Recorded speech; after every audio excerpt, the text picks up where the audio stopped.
The sound of laughter echoed from behind the bedroom door, a laughter I knew wasn't meant for me. My wife's voice, soft and intimate, mixed with the deep, masculine tone of another man. I froze in the hallway, my heart pounding so violently I could hear it in my ears. The woman I had built my life around, the woman who had sworn to love me forever, was tangled in someone else's arms in my own home. At that moment, something inside me shattered, not just my heart, but the part of me that could ever trust again. And in its place, a cold, burning hunger for revenge was born.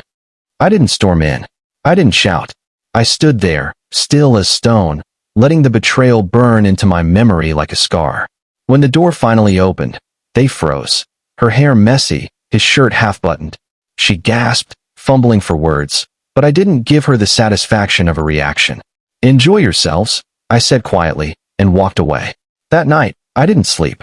My mind was on fire, every memory of us now poisoned by her touch on someone else.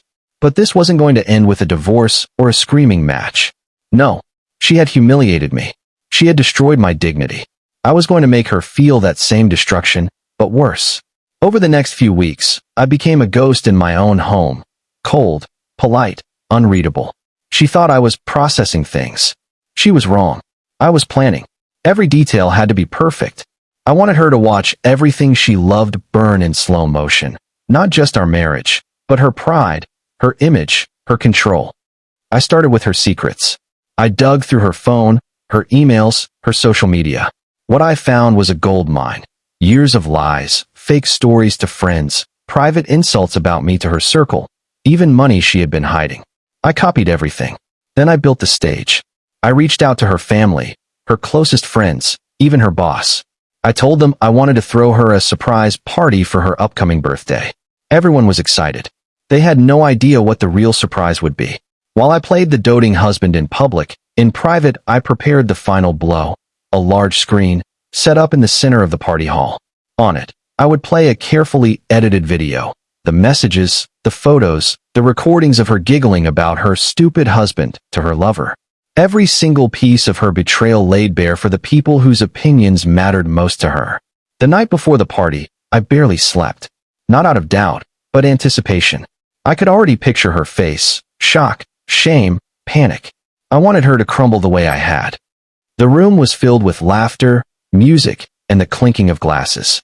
She walked in, radiant in a dress I had bought her, smiling at everyone. I stood beside her, playing the perfect partner. Then the lights dimmed. The screen lit up.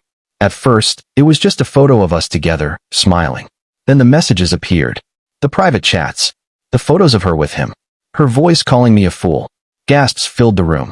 Her friends stared. Her mother's hands went to her mouth. She turned to me, eyes wide in horror. "Stop it. Please," she cried, her voice trembling. But I didn't stop. The video kept rolling, each scene worse than the last. Finally, when the footage ended, the room was dead silent, except for her breathing, shallow and fast. Then her knees buckled, and she fainted. I didn't move to help her. People rushed in, trying to wake her, but I just stood there, watching. My work was done. I walked out of that hall without looking back. That night, for the first time since I caught her, I slept peacefully. Not because I had found peace, but because I had taken hers. The next morning, I woke up to a flood of missed calls and messages. Some were from mutual friends, some from strangers who had heard about the party. My wife had been taken to the hospital. Nothing serious, just shock and humiliation. I didn't care. By noon, the story was everywhere in our social circle. Her friends whispered about her. Her boss, the man who once praised her as professional and trustworthy, called to inform her that her job was under review due to ethical concerns. I knew what that meant. Her career was finished. I didn't stop there. I sent anonymous copies of the evidence to the man she had cheated with. His wife now knew everything. I heard he was kicked out of his own home the same day. The dominoes were falling exactly how I wanted. That night, I went out for a drink alone. As I sat at the bar, a mutual acquaintance walked in. He gave me a long, cold look before saying, "You really went for the kill, didn't you?" I sipped my drink and replied, "When someone aims to destroy you, you don't just defend yourself. You make sure they can never try again." He shook his head. "You've ruined her life completely." I didn't answer, because deep inside, a part of me knew. That was exactly the point. A week later, she came to my apartment. She looked nothing like the woman I once knew. Her hair messy, her eyes swollen from crying, her voice hoarse. She begged me not to go through with the divorce settlement I had filed, claiming it was too cruel. But I had saved the most vicious strike for last. I calmly slid a thick envelope across the table. Inside were signed documents proving that the house, the savings account, and nearly every asset we owned were legally mine. She had signed them years ago, in a rush, trusting me to handle the boring paperwork. Now that trust was the final nail in her coffin. She stared at the papers, trembling. "You're leaving me with nothing," she whispered. I leaned forward. "No," I said coldly.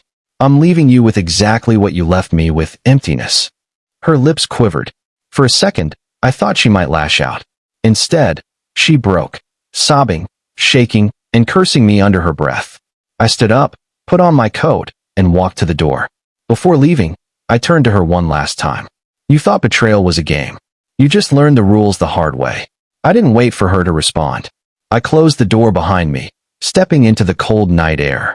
And though I knew there was no redemption in what I had done, the silence inside me felt complete. Moral of the story: when betrayal burns your soul, revenge may quench your thirst, but it will never put out the fire.